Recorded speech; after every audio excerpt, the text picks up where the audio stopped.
guys, so today I'm going to show you how I made these creepy jars there on the middle shelf. The top shelf, there's already a tutorial for those, and there's already a tutorial for the spell books, the witch's skull, and then that skeleton apothecary jar.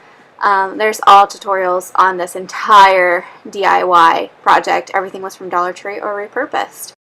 Hey guys, so today we're going to be making some apothecary jars. I got this one from Goodwill for a couple of dollars. I actually just pulled the tag off of it and it's sticking all over me. But what we are going to do is figure out what we want in this particular jar here. We went and we could not find any like just black mice or just black snakes or black scorpions. Everything seems to be glow in the dark. Our local Walmart didn't really have anything, so we got everything from the Dollar Tree, and I'm hoping that this turns out, so we will see. But we also got giant spiders, colorful snakes, and we have rotted teeth. And then, Ethan, can you hand me the giant snakes, please? Over there. Okay. And then we got two giant snakes that we're going to play around with. It's a little hard for us to show you this, but I'm going to do my best. And we will see how this turns out. So I think what I'm going to try out first are these glow-in-the-dark scorpions. Again, I really wish that these were black, but I don't know. Maybe it'll look cool once we get them in the jar with some food coloring. We shall see. So I'm just going to go ahead and kind of lay these around in there.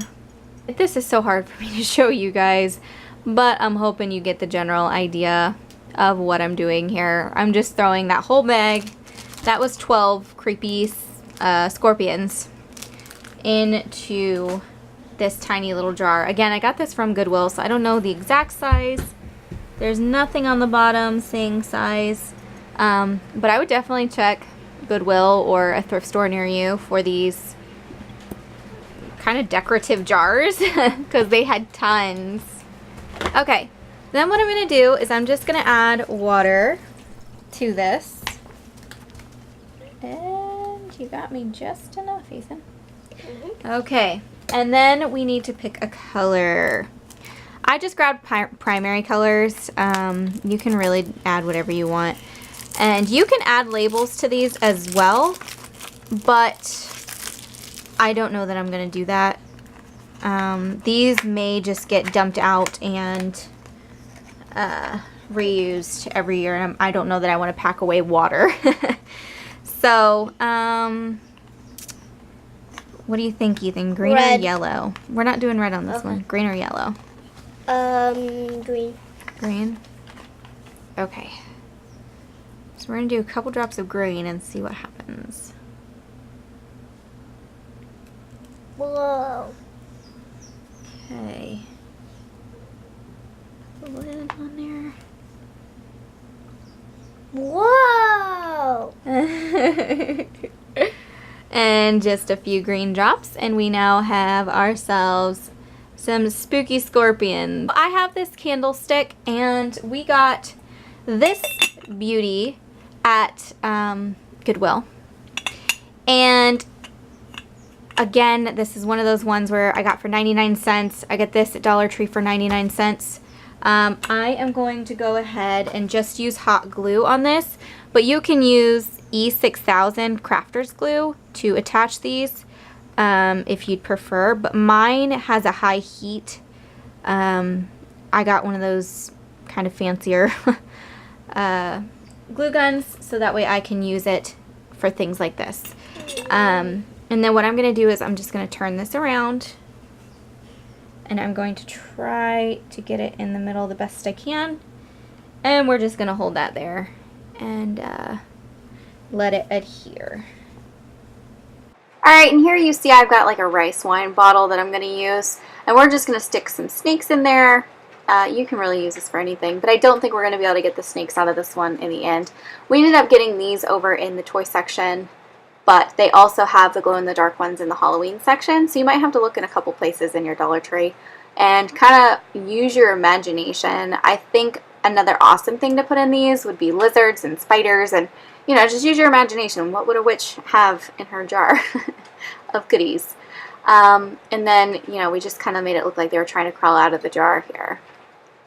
We decided to fill it obviously with water, and then a drop of blue and a drop of yellow to get a lighter green color, and kind of give it more of a swamp look.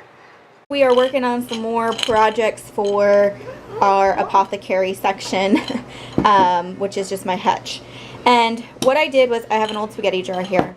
They have these 12-pack of eyeballs, they're ping pong balls, at Dollar Tree. So I grabbed 1 pack, but it did not fill this jar as well as I wanted it to. So I may put these in a different jar, because once you put water in this, they float and then you have this giant gap. So I need to play with this a little bit, but I'll show you kind of what I've come up with. Alright guys, so there's always like a expiration date or use by date on there. If you take a copper scrubby brush and really scrub at this, it'll come off. Oh, there you go. Alright, so if you really scrub at that, it comes off. So now what I'm going to do, I just switched to a smaller jar. This jar actually has ounces on it, so I thought, okay, that'll work. That might be interesting. Okay, and then for the eyeballs, obviously we're going to use red dye. We had to put a lot of red drops in here to get it looking more red than orange. So just keep that in mind, you're going to need a lot. And then for this one, we just used Spanish moss and spider rings. Simple apothecary jar that you can do. You can do skulls too if you want. Then for this one, we just dropped the mice in there, filled it with water again. I wish I had more mice. I might go back and grab a couple more packs to fill this jar next time around, unless I can find bigger spiders. But we decided to use the yellow to give a different color combination on our apothecary hutch. Then for the teeth, we just put it in like a smaller jar, mixed green and yellow to give kind of more of a zombie color. And you may have to use a spoon to stir the colors a little bit better if they don't have the best top, and you know, to adjust your items in there. You don't want them to, you know, you want to be able to see them is basically what I'm trying to say, and some of them fall in there a little silly.